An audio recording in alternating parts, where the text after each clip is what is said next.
Good morning. आज आपण बनवणार आहोत मेथीचे पराठे। प्रथम आपण मेथी धुवून घेतली, त्यानंतर ती बारीक चिरून घेतली।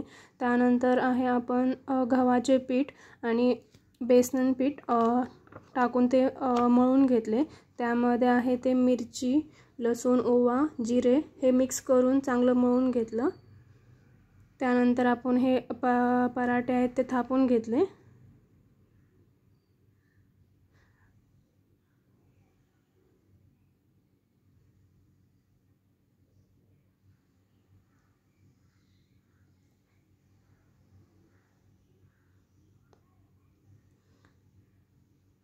थापून झाल्यानंतर आपण ते गरमागरम सर्व केले।